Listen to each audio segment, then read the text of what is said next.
Afumba echenchane nesunga obulungi bonsi bwakwemeta sanyu kiba kikome ng'onyikadde gwatannabya nnaku sanyu nkwagala umpa ku sanyu nkwagala sanyu nkwagala sanyu nkwagala jankuku n'abasanyu wampa ku sanyu aboneka ng'enjuba yejjirikita tandabya nnaku bw'ofumba miringusa bumpa ku sanyu nsagambiza buli nkeera ebankuka gwatannabya nnaku sanyu nkwagala bumpa ku sanyu nkwagala sanyu oli wakisa sanyu nkwagala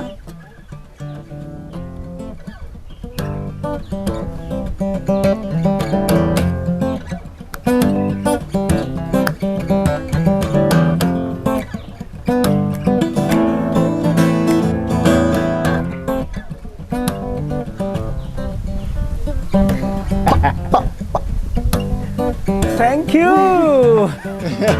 Thank you. Muri mutya mugamba mutya IBRAH mukasage manya gange mbanirizaako abakategatako akadde kano ku Extra Digest mugoba nsonga. It's a beautiful day era nga tuli wano ku Coffee at Last Makindye we tuli wano tukyaliddeko mwana mulenzi Kenneth Mugabi. Yes.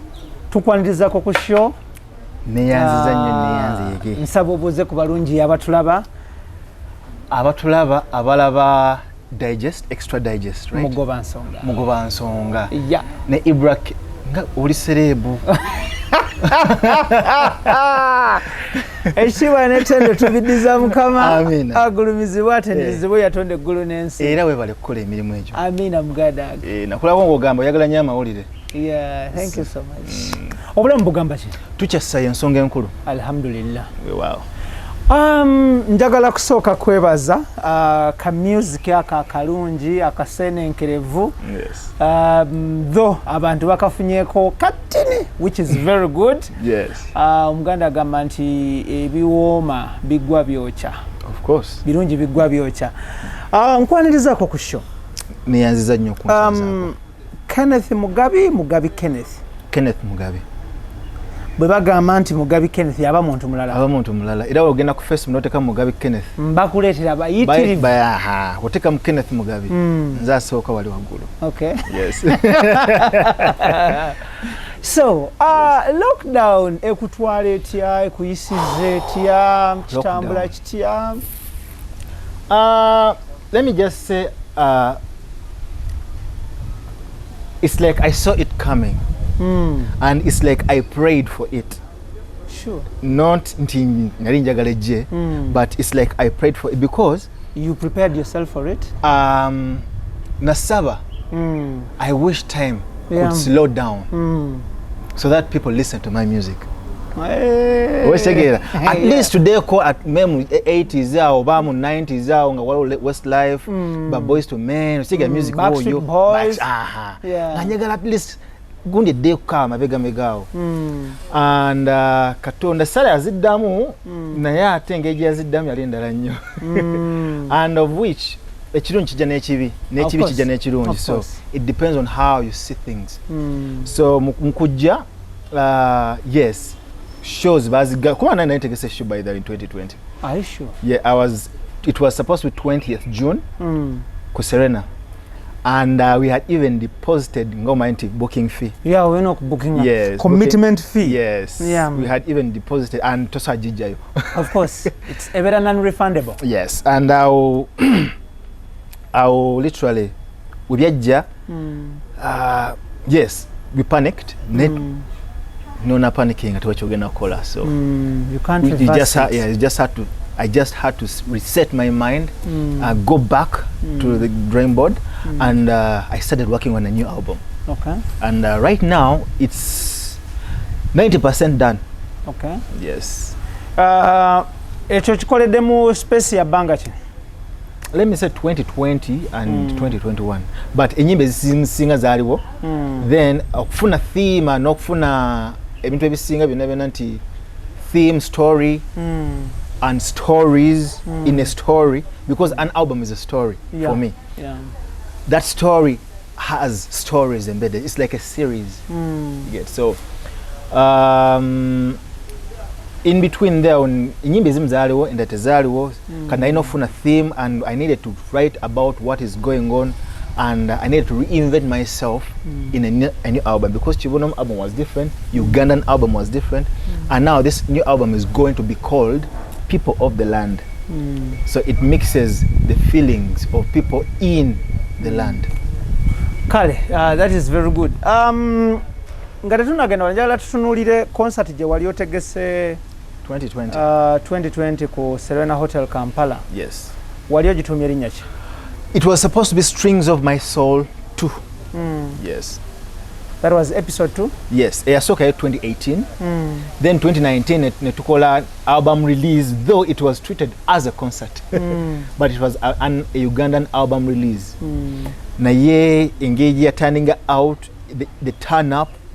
So we kind of changed nefuka concert nenga it was supposed to be an album release. Era enyimba zetwayemba zonna zali ku album empya.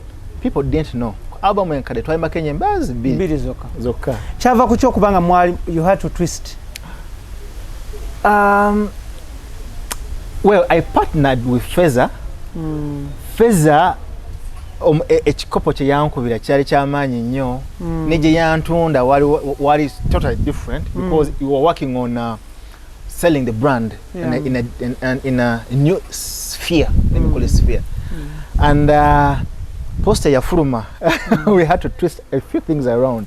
So it was an album release at the same time concert, but when on the day it was more of a concert than an album release. Okay. Yes. Extra Digest Mugoba Nsonga tuline Kenneth Mugabi is a performing artist. Era nga bwoba tomumanyi make use of internet oba Google. Yes. Omusearching kaawo information ejja kubanga eyikawo. Okuyiga n'okumanya tebikoma ate tebiina komo. Okuyiga n'okumanya tebiina myaka, tebiina limiti.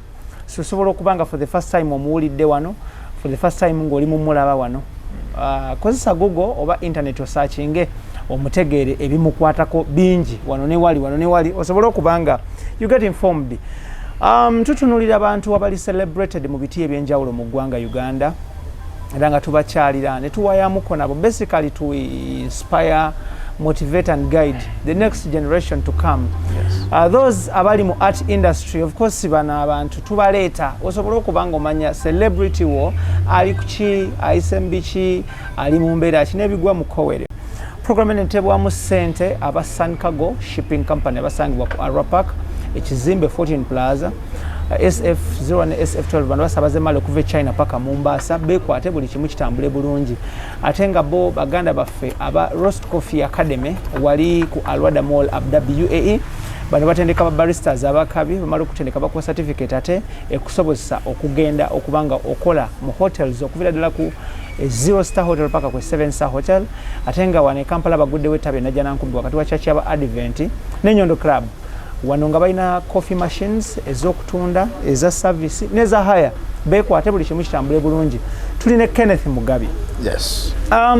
Oyogedde ku issue y'okuba nti wali otegese ekivulu mu 2020 July 20th. July 20th. Yes. Ku Serena. Yes. Yes, you can take it. Thank you. Okay. ku mu mwezi ogw'omusanvu ngenda kuzomeza 20 ku Serena e Kampala. No. 20th June. 20th June. Yes, sorry. 20th nga 2 ogw'omukaaga. Yes. Bannayuganda batulaba bazze bawulira nti government ezze compensating abalina ebivvulu. Baali bategese ebivvulu ne bibeera affected by the lockdown and the pandemic. Yes. Were you compensated? I didn't file. Lwaki? Nali munsi yange ndala nnyo. Nali munsi yange ndala nnyo. You know, Olaba, Yeah. me, I have a different perception about such. Gwe olukota ku ssente za government, ssente z'abantu, because government ezijja mu bantu. Ssente y'omuw'omusolo. Ssente y'omuw'omusolo. Yes. Netegereza nnyo abagikutteko bonna tebibagendera bulungi. So me, my focus went to what am I going to do kubana abantu abawayo zino ssente. What am I going to give them instead of going to jagala bampe sente. What other ways am I going to do to get money or to put my information out? Because I'm not into this. Yes, I want that money. I need that money. I would like to get it. Wazireta sizigana. But emitenda gye bakozesa recently labako David Lutalo nga akaya na akaba kan now inza ayita nataka nakulanga kivulu nga sina kuonekana poster Sunday agate kaba nnyo ate ng'oli omwami David Lutalo yali atanse already ngali on the move. Already on the move. Yeah. Obwekitegeera. So let me just say I pulled back a little bit and I wanted the money, but let me just say I was afraid of what might come out in the long run. Because it might not affect you today or tomorrow, but the day after tomorrow. You never know. You never know what can happen. So I go slow in certain things. I take long to react, but when I react, I have to have my facts ready. I have to have everything ready so that omuntu avaayo ng'ageza kuwakanya. Yeah. Bwina abeerawo. Yes. Omuntu ali eyo ayinza okulowooza nti oba omuyaga gw'ebyobufuzi. Yes. Political wave. In one or the other nti kuyinza okuba kyaku-influencing not to file. Well, as ensonga, I have my curator usually atera zogerako bamwita Bulo Manyi munamawulire. Yes, oyo. Yatera okubyogerako bulungi kubanga ebisinga byonna ebimu bikwasa ne mugamba sebo kantu kakoze tutya kano tuseyo tewali. So ebisinga ebyo bimulekera. Yes. Njagala tutunulire the recent political wave we've had mu ggwanga Uganda. Yes. Did you take part in any way? I voted.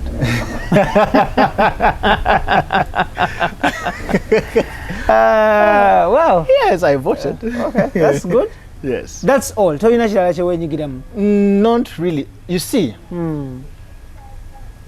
I am an Afro soul artist.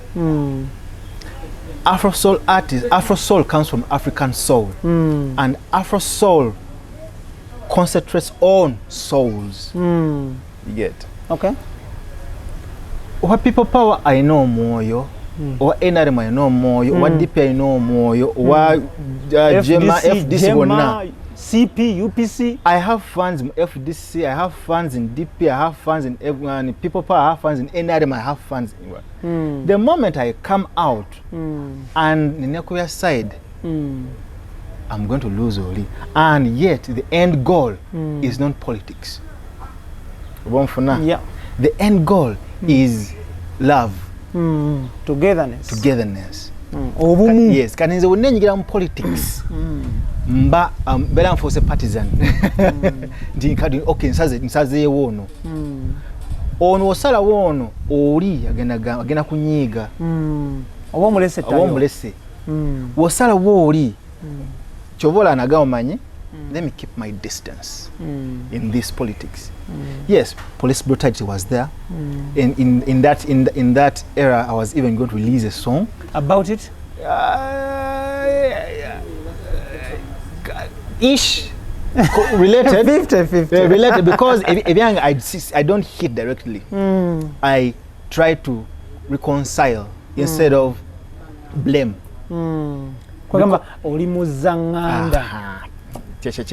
Thank you. Reconciliation than blaming, because blaming yeyongera obuchayi. Olya oyogedde ku nsonga eyo nyini nate tubyagala. So oba oyongeza muliro kukwongeramu. Exactly. Ate nga gwotunulira nnyo okukakkanya embeera n'okuzikiza omuliro. Weewuunya abasinga okwogera ku gundi eyo nga they're blaming, they're pointing fingers, they're doing this. They bafuna following y'amaanyi nnyo. Ebiseera ebyo n'abantu, because I used to go different artists. N'abantu bagamba, where are you artists? Where are the artists? Where are the artists? But artists muli wa, you've disappointed us. And I'm like, yeah. Awo togenda okubanga omuntu agamba you've disappointed is the same person who is going to be, hey, laba bino koza just akasobi katino wekatina tokalabye. Yeah. So it is better to act with wisdom than react to what people say or want you to say. Kenneth, mu mbeera eyo biseera bye bimu ebyo e Nigeria. Yes. Waliyo okutingana kwa maanyi nnyo. Era nga the whole world yavaayo ne condemning ebikolwa ebyo. Yes. Bayimbi be Nigeria, ba actors be Nigeria, top celebrities in Nigeria bavaayo ne batekinga part mu mbeera yo condemning ebikolwa ebyo. Yes. N'okubikakkanya. Yes. As well as era ne Kampala abantu balinawo embeera ng'era embeera y'emu eyo abantu bali mu kukubwa. Yes. Abantu baakubwa amasasi, abantu battibwa, baakubwa emiggo. Actually, nali omukwawa baakubwa. Nawe wakubwa? Near home, surprisingly. Near home. Obudde buli abuzibiriza. Tetugenda kiraba. So tusooka tugiwesha Nigeria kino. Ne muvaayo ba artist. I will not mention names into blah blah blah blah, but yes. I'm looking at the fraternity of the music industry. Mwavaayo ne mukondeminga eche Nigeria ne mugamba it should end kikomaawo biki then abantu ne bavayo ne batandika okugamba nti muganya okwogera ku kye Kampala ate mwogedde ku kye Nigeria muli bantu kikaaki. Yes. Ebiseera ekintu ekyo kijjukira cyane mu kulaba. Yes. What is the take over that? Let me say it like this.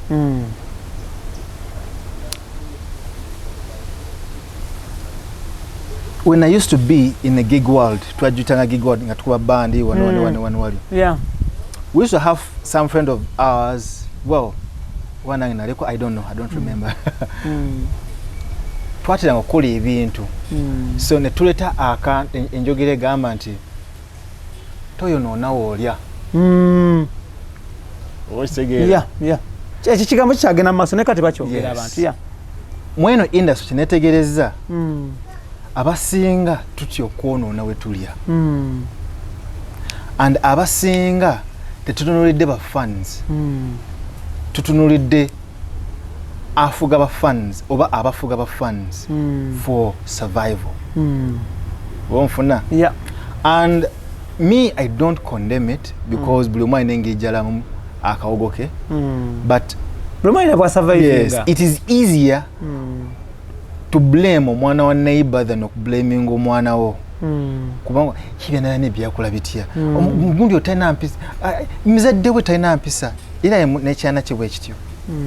Gino okulaba ato Bibuli agamba nti akajonjo nga tunatuna akajonjo koli tunakaka mulizo. Kakati fa abafe abamu kufe. Obafu tubulaba mu maaso gaffe na yate.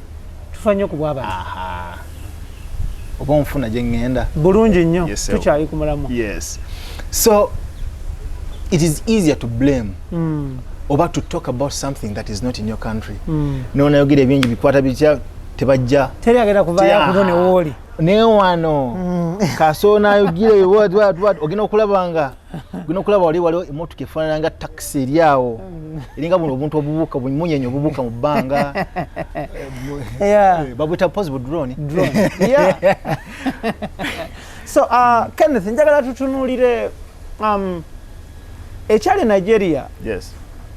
Oyina post gye wakolereko baganda baffe ab'e Nigeria. Nope. Anything? Lwaki? I'm Ugandan. And I prefer doing most things. Well, xenophobia. Xenophobia, I was just worried about Ugandans. In South Africa? In South Africa. But Nigeria, I didn't post, but I was following. For Ugandan police brutality, I posted. In November? And what I posted was, non-air stop brutality. All I posted was this movement has become like a religion. And you cannot fight religion with a bullet. Because so which movement were you talking about? The People Power Movement. Oh, yeah. It had become Omugendo. It had become, even it is still a movement, but abantu efuka religion. Omuntu kugamba they are so religious. Nagamba wano tufa. Kubanga there's a video I found on internet. Omwana nga alina omusaayi.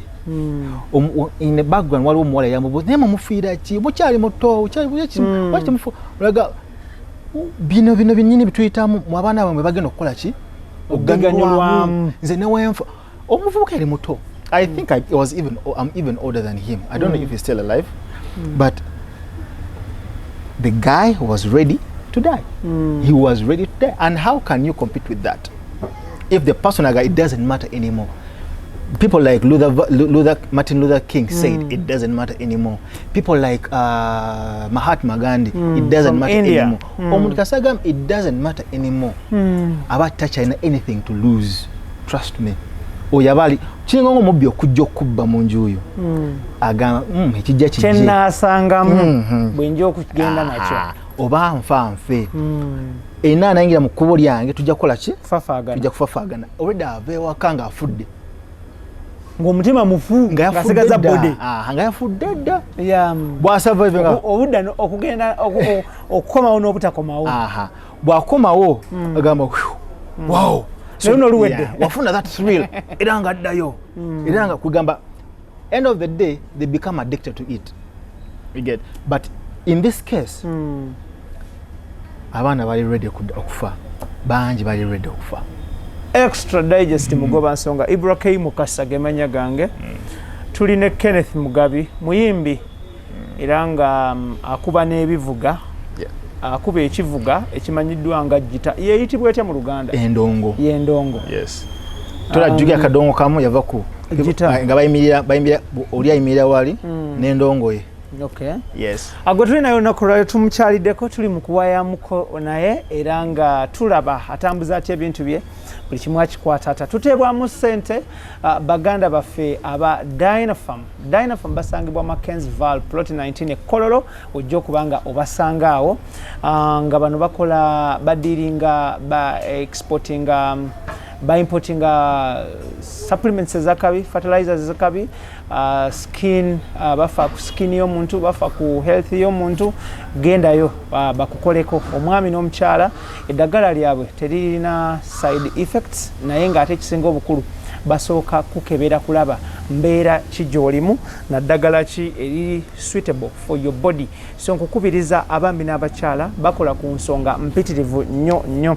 Ayagala consultation about nutrition bazikola, ayagala consultation about your whole body nabyo ebyuma babirina era nga buli kimu kikwasaganya bulungi nnyo. Kuba enamba y'essimu eyo gy'olabaawo ya Dynafam bwe kibeere nga kitambula bulungi nnyo. Ate nga Almeridian Ventures Limited abasangibwawo Entinda bano bajja kutwala okuba ekyeyekata era nga bakugamba nti Munnayuganda wangalire ekkata nga vizayo ekyaliko banoonye babeere nga bakwasaganya ofuna omulimu mu kkata. Ate naawe awangalire Uganda bano ng'oyagala genda kuba kyeyo kwatagane Almeridian Ventures buli kimu kitambule bulungi nnyo. Tebalina nsindala gye bakuba bakutwala strictly in Kata between Uganda and Kata. Tewali walala wonna nti ate balina branch egindi oba egindi, so beekwate buli kimu kitambule bulungi. Bangi nnyo bavuddeyo ne boogera ku mbeera y'okuba nti batulugunyiziddwa poliisi oba ebitongole ebikuuma ddembe in one or the other. You a victim wakubwa oba watulugunyizibwa ng'obudde bugenderedde awo. Yali kafyu time? Waliyo kafyu atuuse yali tannatuuka?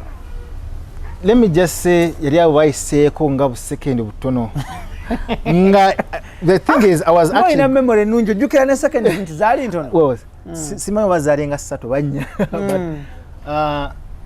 but I was let's say kugenda kunonya kyako nenge gye nali nyambadde ng'omuntu alaga nti onali waka oyisegi just afulumyeko katono but maybe kireka bano batulugunyizibwa nnyo nga bakyali mu primary omanyi emigo gya primary ojujjukira gy'ebiseera ebyo kati agatuusi n'afunye authority kati naye nga yejjukanya agamba yejjukanyamu nagamba kangezese ndabe ekibeera ky'abantu bawulira bati kabanga lyasimba wetu maaso ga naye ngezako n'okudduka nesimba maaso hey what are you doing what are you doing outside what are you doing outside I'm like mzee mbira wali sawo ziri mmeka mumu something oba something so I wouldn't send it the exact time nengo budde bwali just slightly I was just nearby ndi wano nyambukira wano bida wano sigamba nti bankuba kiboko nyingi oba bunabuyika omusaayi but omuggo gwe bankuba ku kigere wansi kino kigere ekya right I was pissed but I wasn't that pissed of creating a commotion tinange bankube no but I was just katono yes bakuba kiboko ziri no mubabatuni kinat well olabanga guno mpeera naye eno waggulu waliwo akantu ekati kalinga muzita nkoni wala akagundi kali nkoni naye ekyo ekibeera waggulu gye bayita entomi kyali katono ekati gye bayita entomi yes so one yali kabangali so one of them yajja actually yansimba maaso bweti then one of them nabuukako naje nambuuza hey okyakola kiwa bweru then nangamba nti run kakati mukunga nti run yajjayo omuggo nankuba ekikondi kino ekigere kya right no si nnyo negwa muggo gwali guzitowa yangamba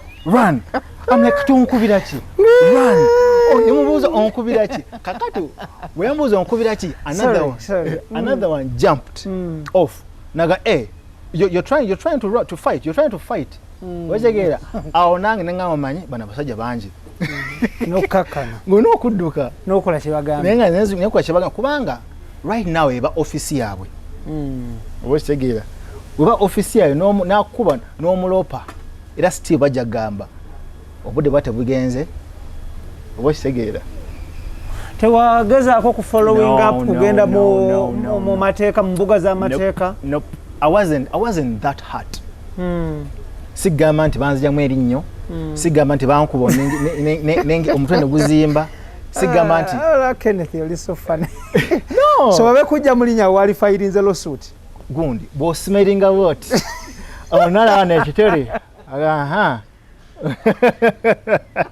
awo sebo boyina okugenda mu mateeka kubanga erinnyiri balina replacinga naye nsi nti tibanzijamu erinnyo kubanga so after that incident watandika okuyingira wakasamba saa 12 zansanganga waka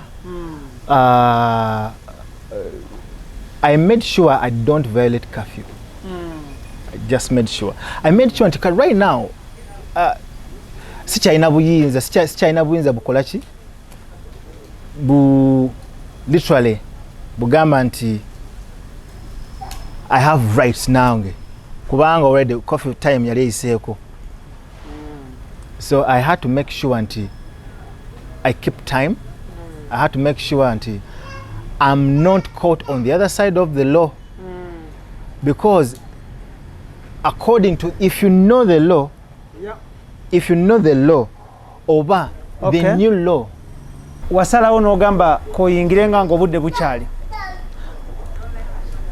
weewaawo waliwo ebiseera ebimu by'ogamba nti omanye yes naye I had to make sure I was more careful than then because luli nalowooza nti ndini kumpi n'ewaka bansanga kumpi n'ewaka era kakati now what if bansanze somewhere far away from home it would be worse yes so ekyo yalinganga lesson let me call it a lesson Mumbere neriwe ya lockdown abayimbi bagezezako kukola online concerts. Yes. Bagezeko kubanga bayimbira abafanzi baabwe n'okubeera busy n'okusigala nga bali in touch with the audience. Gwobadde okola otya okubanga okyali mu bawagizi bo? Okoze ekyo okusigala nga okyali relevant mu bawagizi bo? Actually, in 2020, I was one of the first people to do an online concert. If not the first. Lockdown yakaja. Mu lockdown? Mu lockdown. Okay. Because my show, there's a show quality club something. Yeah, so kila dala. Club Beats. Club Beats. What you are talking about Navio. Navio ndozo we are launching album here. You're launching today. Mine was yesterday. Then tujidamu that day. Navio launching Gondi. Okay. No, yali on the same day. Yeah. Then tujidamu the following day. Kubanga because of internet connection. The following day it was better. Yeah. But I was one of the first people abakola online concert. And yeah, surprisingly, I didn't expect the turn up. But the turn up that came was nice. I did it with Feza still. And I also kept Mumaso with Club Beats. And but mostly I was just reposting my old work. Because remember the slowing down time I had prayed for. It is, and each song I was reposting, it was like it is new to people. Yet, come on, it was 2019 album I was reposting, but every time it was new to people. And when I announced Ndingena Kula album endala, people were like, "Oh, no music tetunamu kutabulunja tuya kutua album endala." Yet, so it gave me a different understanding of my audience. And during lockdown, I think it is one of my best time. Not in terms I was getting money, but the number of fans I was getting every day, it was shooting up. It was so overwhelming. Like, it was very overwhelming. Even yesterday, wale post ya Dr. Selanyans. Yep. Yes. And I didn't know it reached that far. But I was like, wow, okay. Omulimu gwokola, okola mulimu ki? I'm a musician. Besides music, what else? Music is my job. Music, send zenza music. Zenza music. No zijamu ne ziddamu, no liyako ne ziddamu. Yes. Okay. Abantu ebweru yabalaba TV, n'abali mu kulaba essaawa, n'abawuliza radio, n'ababeera mu mpapula z'amawulire. Yes. Waliwo agenda eri mu kusindikibwa abayimbi ba Uganda. Yes. Nga baagala kulaga ensi eno nti it is the most affected industry oba it is the most affected sector. Era kino kidiridde okukaaba kwabwe n'ebigenda mu maaso. I hope byonna obiraba era obiwulira. Yes. What is your take over that? Should we think industry yamuba sector yamwe yeri most affected by COVID? Not really. Globally.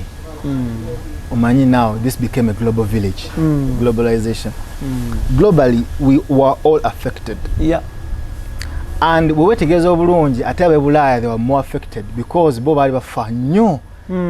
Bali bafa nnyo. Nga even the musicians nga bo nyinyi nabo batidde. Yeah. Get. Wano, I wouldn't say we were the most affected ones.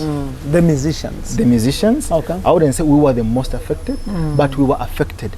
But the only difference was, Bali, they were compensated. Yeah. Kenya, nasomako somewhere, that Kenya ewadde ba musicians bayo to sing about COVID awareness songs. But era mudala sente certain kind quite a number of billions. I don't know how they were. But wano fa bali beyiya. Yeah.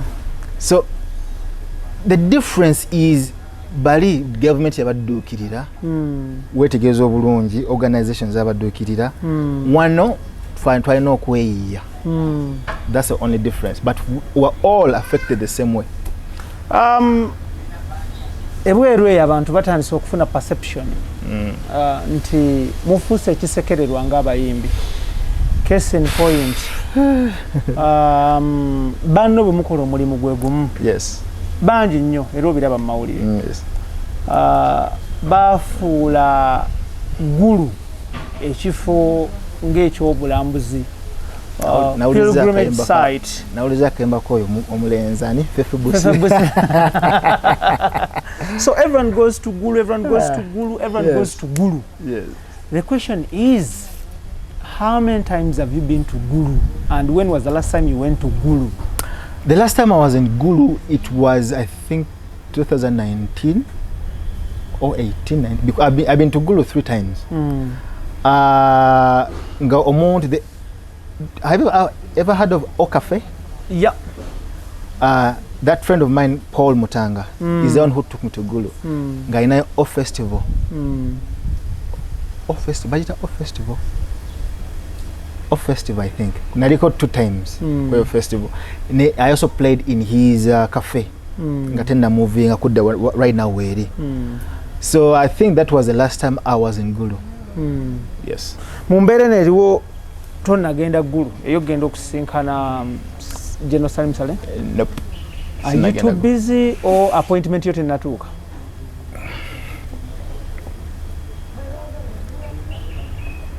Lwaki according to your amawule gwa Kasaka. Lwaki olowooza bagenda Gulu? COVID relief. Olowooza tebamanyi nti tuli bubi? Stimulus fund. Olowooza tebamanyi nti tuli bubi? I don't know. Bw'oba olina abaana tosa tegera nti enjala ebaluma. Ng'oli muzadde. Era omanya lwe basembeyo okulya naddi lwe beetaaga okuddamu okulya. Yes.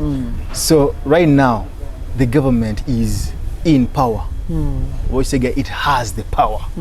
Wegamba nti lockdown yeyongereyo era egenda kweyongerayo. Tulina kye tugenda okukola. Tewaliyinza nakiyimiriza. So lwaki ate why do I have to okuvaayo okufuuka omuntu omunene nga the person in charge knows that I am not doing well? Because right now abaana abasinga balowooza ku mmere, but they're not thinking about mental health. Okay. Wekitegera abantu abasinga bettira mu nnyumba, abasinga wegendeza obulungi. You know, I was there's an organization I'm affiliated to. It's called the Remnant Generation. Not the other Remnant. This is ekwala ku baana teenage pregnancies. Abaana abato abali bato nnyo. Abafunye embuto nga tebanneetuuka. Can you believe all those cases, like COVID-19, they shooting waggulu. Kakati imagine mulimu all those cases. Mulimu abaana abali mentally disturbed.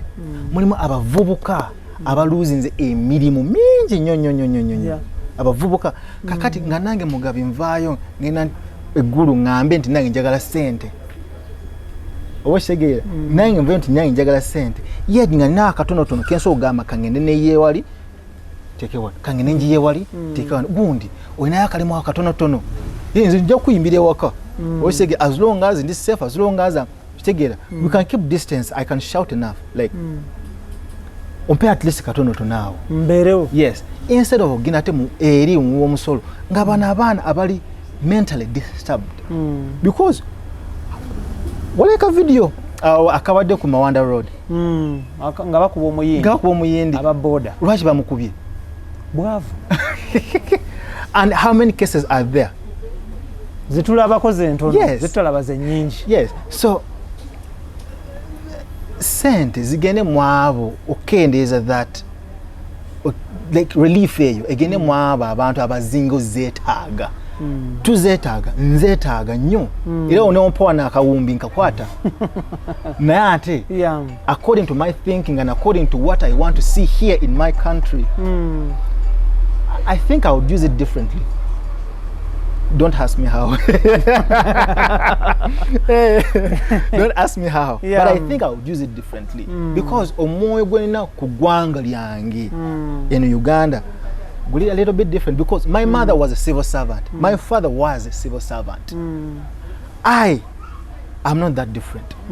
My father served in police. He was a commissioner in police. My mother served in police. She was a secretary. And CPS. And I find myself also in civil service. Nzo bandi mulyo lwami oyo ndi kumma okulya nenkulya omwoyo. Tuli ku Extra Digest Mugoba nsonga IBRAH Mukasage manyaga tuli ne Kenneth Mugabi muyimbi era nga tusazeewo tumunoonyeeko mu lockdown muno tulabe ekintu akikola atya kikwasaganya atya. Kenneth, waliwo ekibiina kye bayita UMA. Yes. Do you subscribe to UMA? Nze omukubaaso nga UMA yakajja. Nze omukubaaso kugenda wallet yansi gina nandikoze card. Nze omu kubaaso kugenda. They are one of the first people. Wobala abantu abiri abasooka. Among. Do you still subscribe to UMA? I'm still in the group. I help where I can to people about whatever happens in the group. Where I can't, I don't force myself. I know when koma. Sisusa we sina koma. Omumpi wakoma wakwata. But I follow. I follow. And I follow all bonobo bondo bujabu. So just of recent wano kibiina omuli Jose Chameleone ne banna abalala. Yes. Bakola ekibiina kimanyiddwa nga Superstars Association. Yes. Do you subscribe to it? Who is a superstar? I don't know. Nera mwa abali mu limelight mwa basobola tubula superstar yani.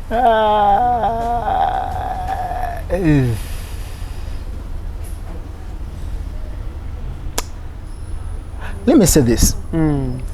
UMA is Uganda Musicians Association. Yeah. Superstar. Mwe association muri nyere muri kigambo Uganda.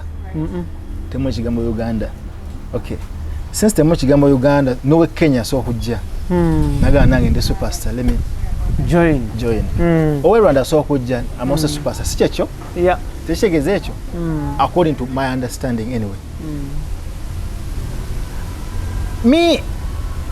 My take on that is we are not going to go anywhere if we keep on kujayeno. Mama Halima again nayogera ku one of the TVs. Nagamba nti was it Mama Halima? Yes. Nagamba nti aba bakurating obubondo obulala bonna bali mu UMA.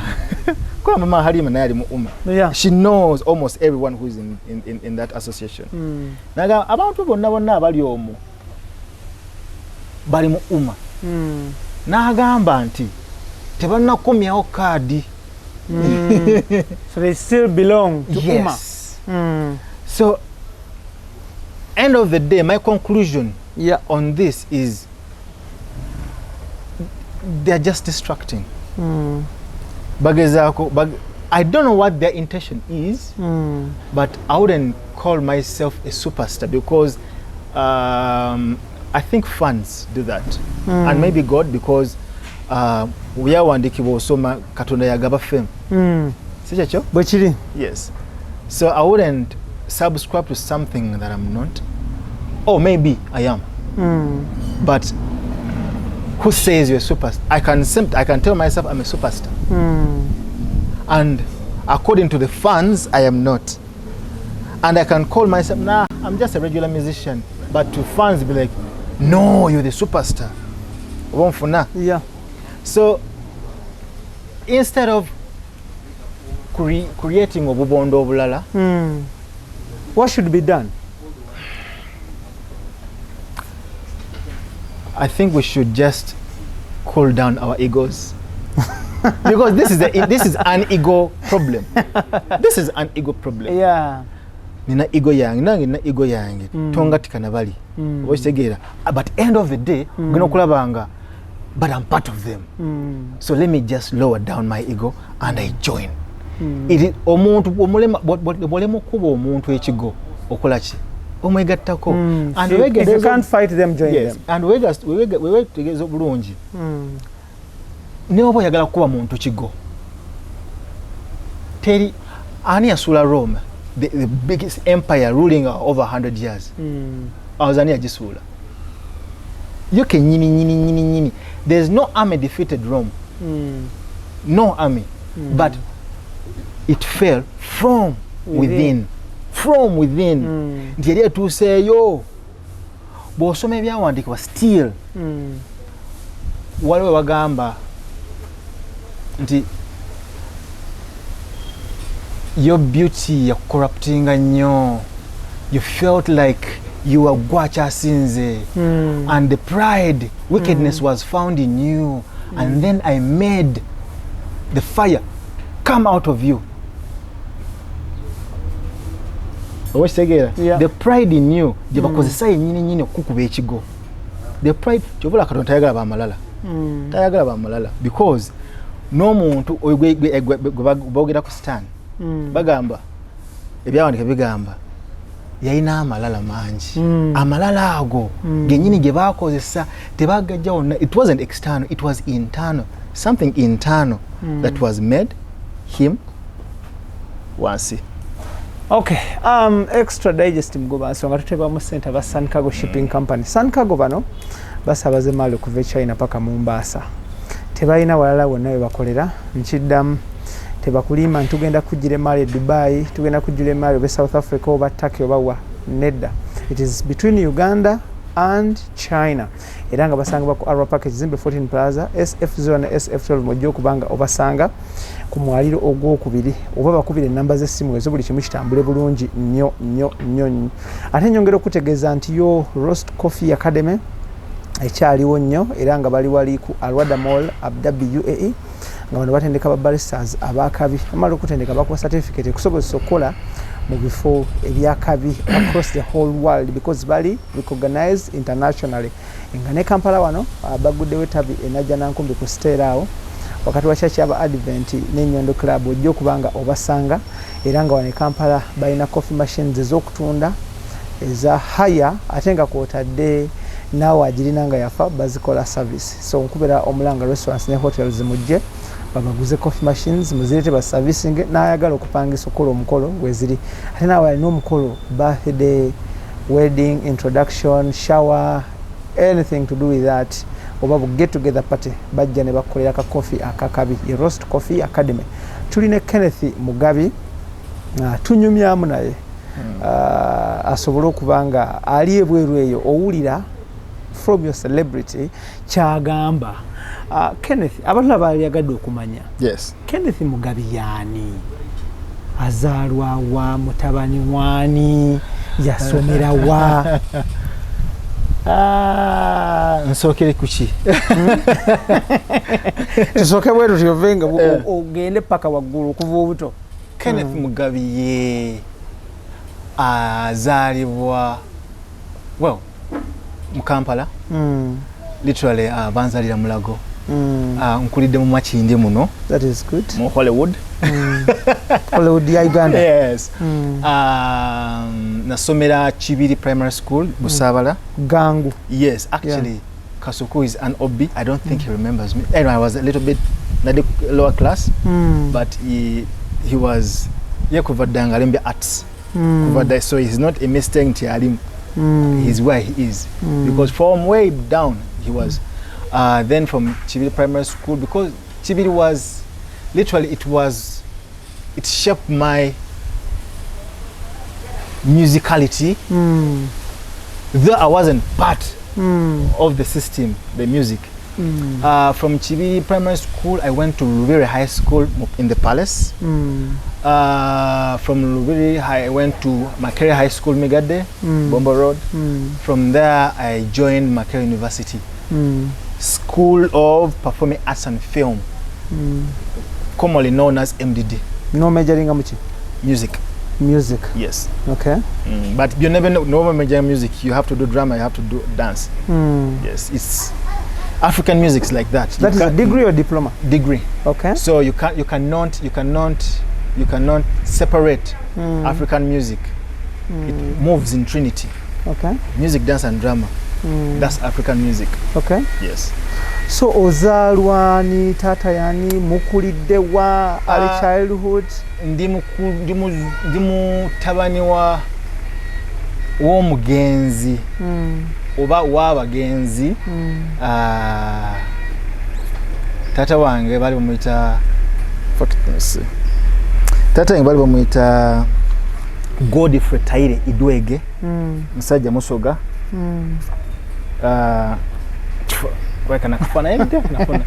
So he is, uli nasoka wano? Yes. Ono omugenzi afandika wese? Yes. Ono bano sibategedde bulungi. Okay. So he was a commissioner of police in environment, water and environment. Oli mukasika. Mama wange yali bali bamuyita Omumbejja Lwantale Victoria Mutebi. Yes, so literally ndisava omusige. Okay. Yes. I would say ndisava omusige. So it is ebiseera ebisinga omwana bw'azaalibwa abazadde nga balina omulimu gwe bakola. Chances z'omwana okujoininga omulimu gwe guba high. Obona otyoyingira police? My mother was more of a musician.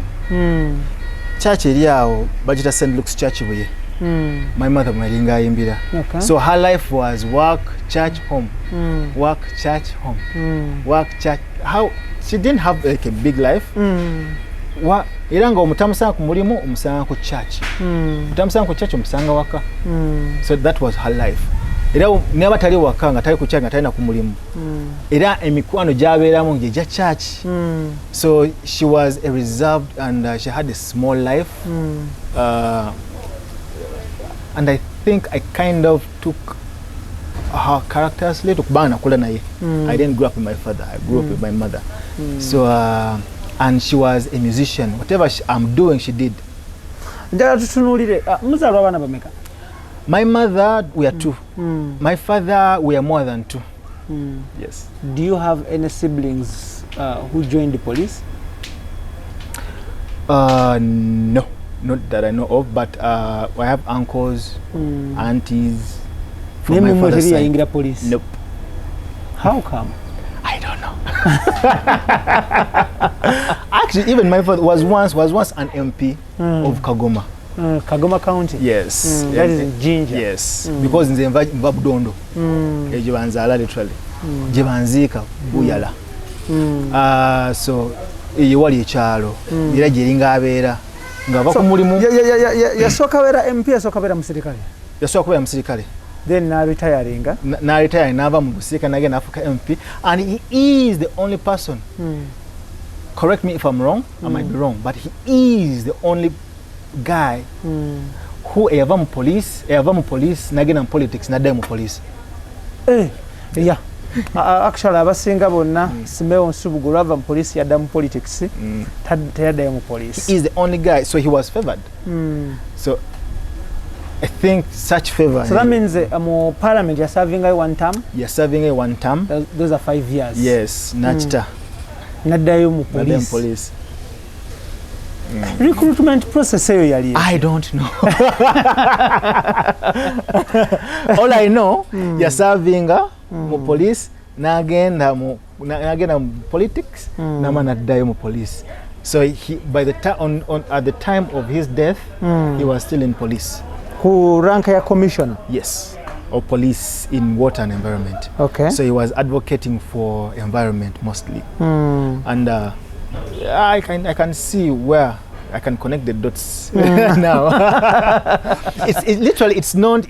It's not about where you are serving from, but it's about what you are serving. Yeah, chikulu nyecho. Yes. Okay, Diana Farm, batutekamu essente aba Diana Farm bagamba nti okulabika obulungi n'okulivinga obulamu obulungi kozesa their products. Bayina supplements, bayina fertilizers, ate nga bayina consultation about nutrition, okumanya kiki olina okulya olw'ekikula ky'omubiri gwo n'omusaayi gwo ate nga balina ne consultation about health bakebera omubiri gwo gwonna ne bakubulira ekibulamu naki ekingi ky'olina okukendeezaako ate nga ku lwa skin endabika y'omwami oba omukyala era balina ebizigo byosobola okuba nga weesiiga balina eddagala lyolina okuba nga omira ne oils z'olina okwapulayinga ezitalina side effect nga bamaze okuba nga bakebera ne bakubuulira nti kino kyewetaaga naye ng'ebintu byabwe biri natural. These are natural products ezitalina side effect ku muntu yenna era nga nkujjukiza nti Almeridian Ventures Limited bajja kutwala okuba ekyeyo mu bitundu by'ekkata beekwate buli kimu kitambule bulungi nnyo basangibwa nti ndawo nga wakava ku Hardware World ojja okuba nga obasanga kwatagana nabo genda okuba ekyeyo buli kimu kitambule bulungi bali strictly in kata tebalina walala wonna we operatingira so beekwate buli kimu kitambule bulungi bakubira enamba z'essimu ezo mutandikiraawo tulina Kenneth Mugabi njagala tutunuulire between you and your parents or your fellow peers ani ya influencinga ani yalina amaanyi mu influence y'okugenda okukola MDD ku university? I think it's my mother because growing up my mother yalina drawer katono we kati nga mujudemu cassettes. She bought the music. She never infringed or violating copyright yamugula yenna cassettes, and one of the last cassettes she bought was Digida, that album of Ragadi and Dipo Nazigala Kafero. Yes, the late. Yes, and I remember I listened a lot of Paul Kafero growing up. So growing up naberanga nnyo naye era mu album zino bifaananyi ebisinga si byonna but ebisinga ndi naye nga tuli ku church. So I was very much influenced by nga mulaba nnyo ayimba nga sometimes ayimba soprano ogenda omulanga azeeko mu alto kuba she was really talented. She was a talented woman and she acted era still mu church. Okay. She wrote songs for the church. She led the songs nga malina okudda n'abeera conductor naga liwe mu and most of her songs were still Ganda-ish. And I'm like, okay. So that's why I'm like, I'm connecting dots. Connecting dots. Eno mubasige neno mubambeja. So I think my mother influenced me to do the music. Alternatively, I would say it was within me that it was yearning to come out because I never saw myself as a musician. I never saw myself doing music for a living. I didn't even want to do music, but until I was in senior 6 ngasema na chakola ngam tujuza job forms that okay. Inakusoma chi yeah, what do I want to be? I know. Yeah, what do I want to be? And I know I wasn't the only one. Kyakutwalira ki era kyakutwalira bbanga kyokukkirizisa abazadde bo muzadde wo ogenda okole MDD ebiseera bisinga abazadde those ancient courses buli family nga zibatunuulidde omwana okusoma lo obusawo obusomesa amawulire plus other courses engineering yes, yeah. Well, deciding was a little bit easy for me, but at the same time challenging. How? My mother wasn't around.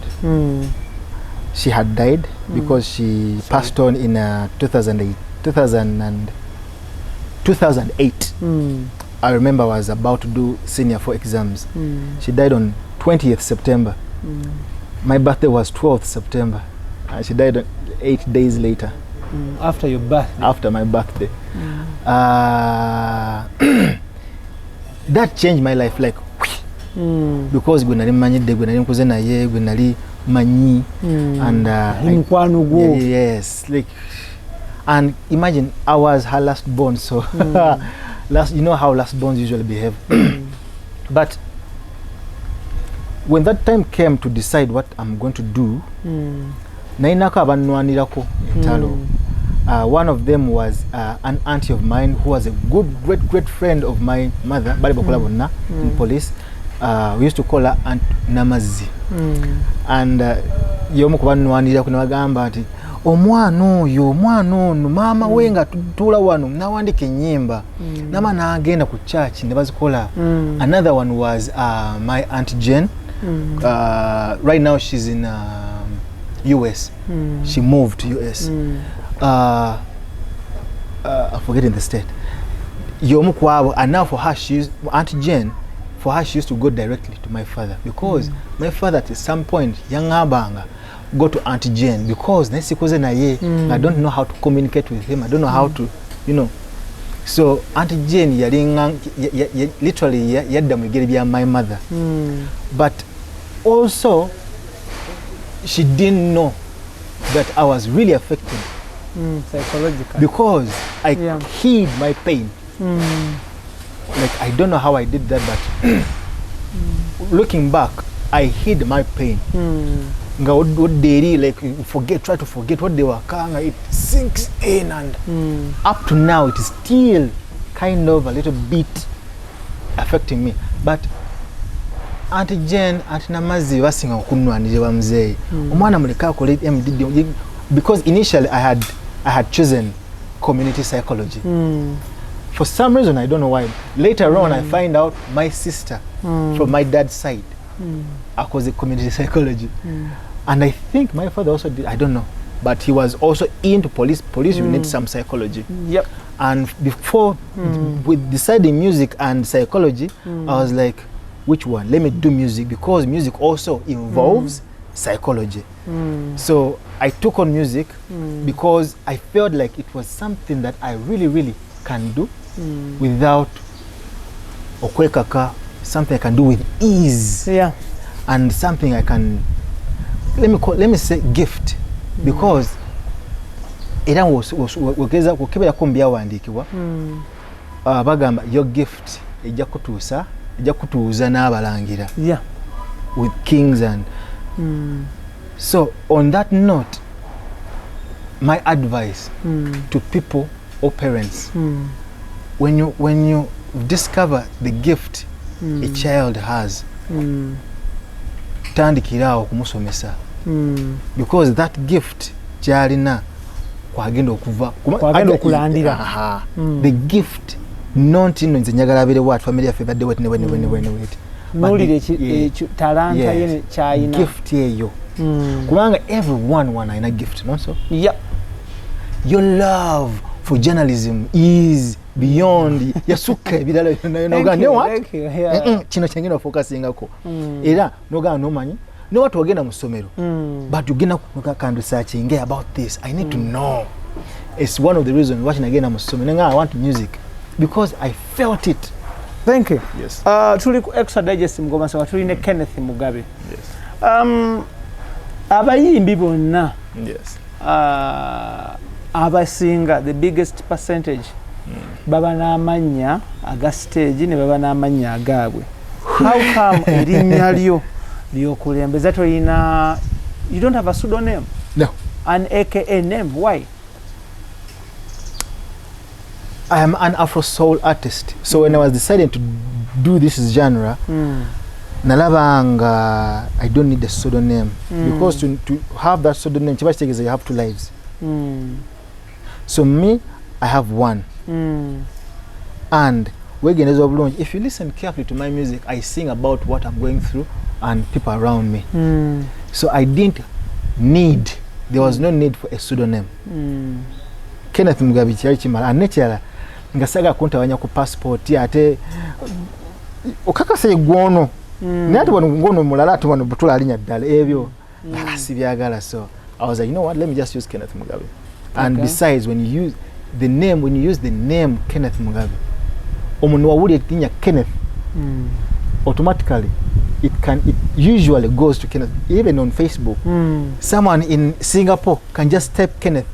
You know, kulabanga, I'm in Singapore. You know, kubera kumbozi, nga mbozi tekwatagana ku Kenneth Mugabi. Nenga mulimu Kenneth. Kenneth nga ate batagenze nze.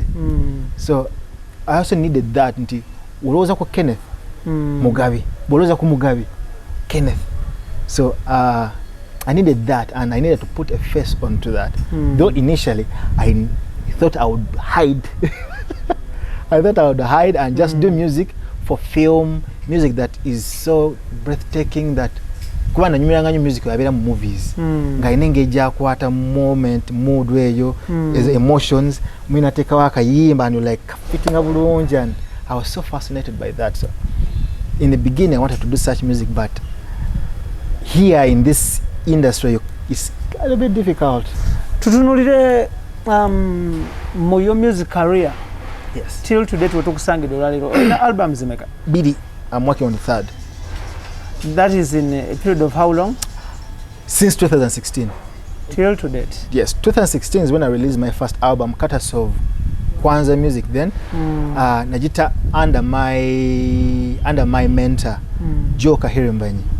Yali mukwera ojukira kwera? Yeah, kwera band. Yes. Oyo, because nagenda yewe as an intern. And we were the first interns, and he didn't even know he was receiving interns. Fene tumutomera. Tuze ku interninga wano.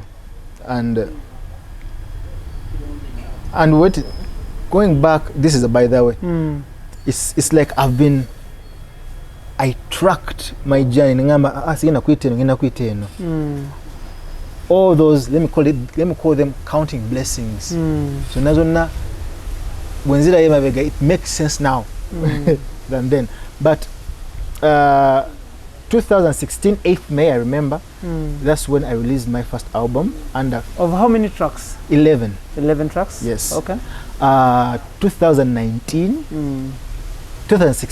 first album. 2019, second album, that is Ugandan, 13 tracks. I'm working on the third now. Yes. Okay. Otandise okuyimba, oba watandika okuyimba mu mulembe gw'okuba nti okugula music mu Uganda kwali kuserebyemuko. Sina kindi kwaserebera ddala. Kwanga likes of Kasukira bali. Thank you. Albums zino z'okola oziguza baani? My fans. Era ozibaguza otya? Via what avenues? I make a few CDs and I sell, and I also put music online. Though those online platforms katinga favori eno tezitufavoringa nnyo. Zisinga favoringa bali ati nabo balina omuntu beberekerayo. Ndi when you have like simanya certain kind of thousands of streams, you're entitled to this amount of money. Like, come on, I've put in a lot of money, so why give me this uswazi? Yet I put in this amount of money. So my perception changed. And I'm like, you know what, let me focus on long term than short term. So I focused on long term. And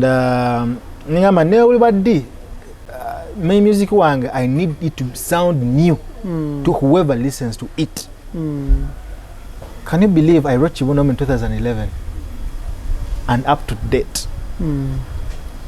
Echafuna bafana abapya up to now. Echafuna bafana abapya. Amanyi go galiwa mu kuyimba. What is your strength? I believe my strength is in storytelling and vocals. Yes. Njala tutunulire, who is the biggest or major consumer of your music? Who is? Who do you mean? Ugandans or overseas? Overseas.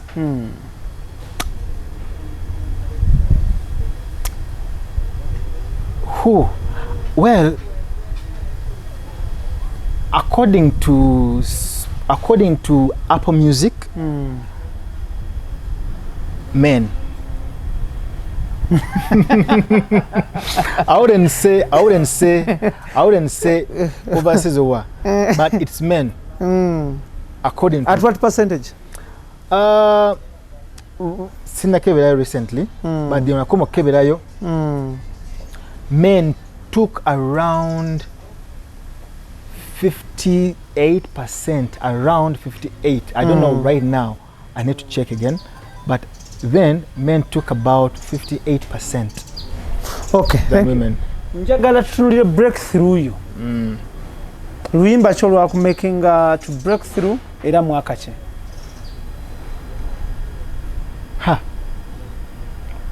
Because when I was Chibunomu, when I was rated next, Chibunomu stood out because I used my songs to reach top 10 finalists when rated next, doing rated next. So people started calling me Chibunomu, even at campus, Chibunomu. But then when the album came out, Nachi, like open doors. You're hitting. Yes. Nachi. Now surprisingly, Nachi was released in 2016, full album with. Then in 2018, we shot the video, and Nachi started growing, and it became something else. So in 2019. 2018 still, I released Nkwegomba prior to my first show, Strings of My Soul. Narutanga njagala ontundire show, but it hit in 2019 mostly. It became something else, and you never know which song will work. Because when I was writing Natch, I was focusing on festival, on a song that can play on radio, a club, and a festival. Once I to know the festival club, and you know what we do.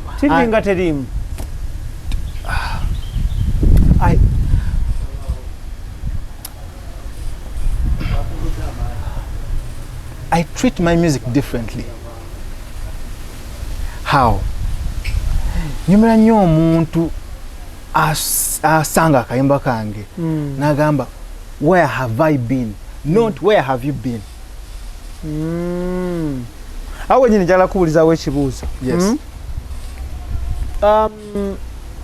Music wammwe. Yes. W'omwoyo. Yes. Ngafuna let's play on radios and TVs mu Uganda. Kiva ku ki? Kiva ku age group. Yes. Uganda erimu abavubuka bangi, and abavubuka they are energetic, and that energy is like caffeine. Omunga anywedde caffeine like ayagala kubeera nga hyper. Kyova olaba BPM yemu, obuyimba obukuba BPM yemu eri mu 10 and above, 195 and above. Kati abavubuka abasinga okuba akayimba nga BPM eri waggulu omutima niyo aba takagadde nnyo, but that igenda ku mutima, it affects weyingira mu matu obwongo paka ku mutima. This is more like biology, psychology, and most people I don't think they realize that it's more scientific than art. So that BPM noli agamba ono gwe baagala neri nega ono gwe baagala ono yaliko ono gwe baagala wegendeza obulungi abavubuka we babeerako nga bangi oba in a certain era. Musicians abasinga aba mainstream, they make sure they please omuvubuka abeera ku dance floor where thank you. Njagala before we go kino nakyo njagala kinyonyole banna Uganda. Yes. Olina albums 2. Yes. You're working on the 3rd album. Yes. Albums ziri over 10 songs. 24. Buli album eri 10 and above songs. Yes. Thank you. So far 24 songs in 2 albums. Yes. Olina videos zimeka?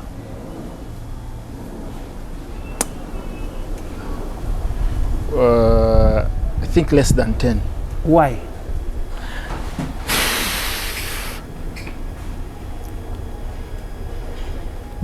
Do you sometimes watch Bollywood movies? I do. Sometimes. The kind of concept I want is a little bit expensive. How? I want my music. There's certain videos I do, and nenyono no luyimba. Nga video yeso luyimba. Yes. So I'm more sensitive because what I want to do is different from the videos as it were. So it has nothing to do with the money or budgets? yes, it has something. Well, it has at a greater extent. It has something to do with the budget, because what I want to do is more of a cinematic, short filmed kind of movie, over music video. Botunulira a video like Oliwa, I wanted to create a story which is cinematic. Botunulira Nachi, I want to create something.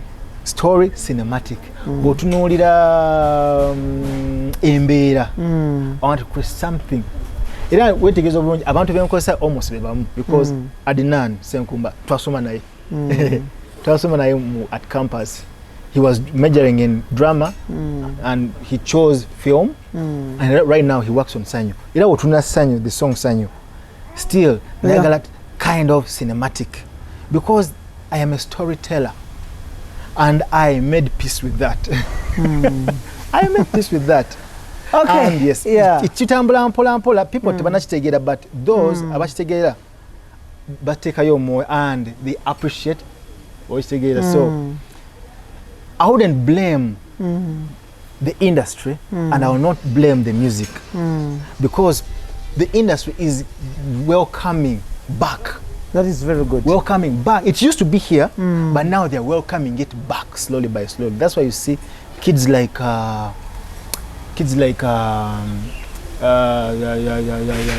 Mudra.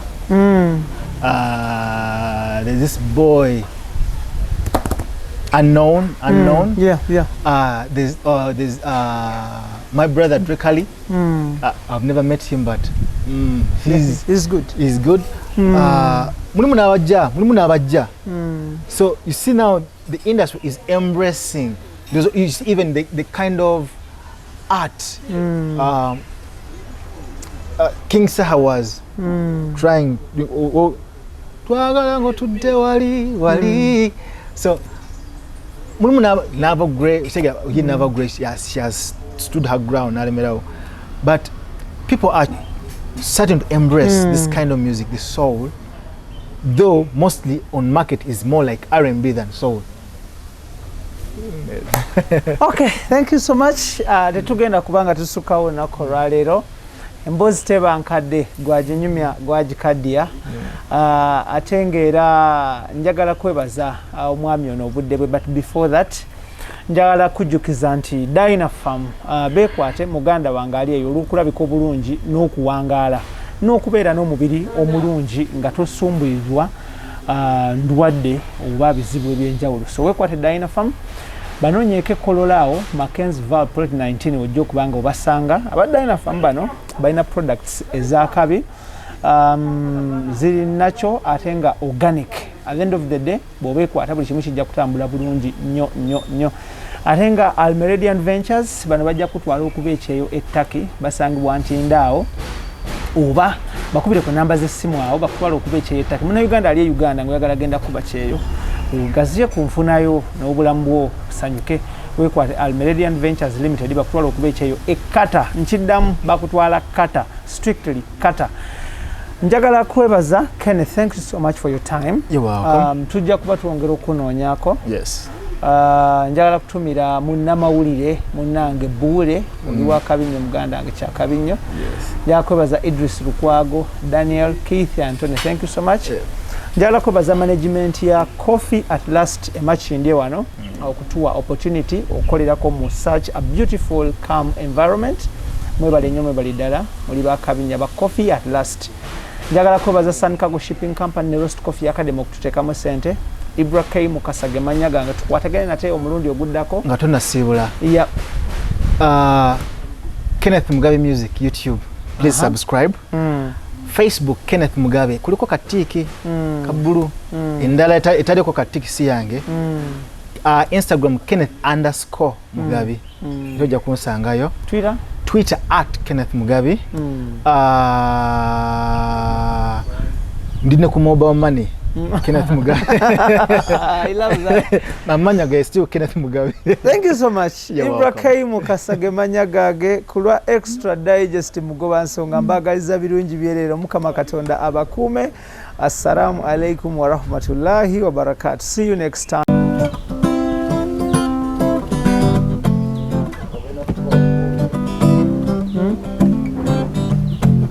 Okay. Nesanze nga yekweweka afumba ekyenkyane nesunga obulungi wasibwa kwemeta sanyu kiba kikome ng'onyikadde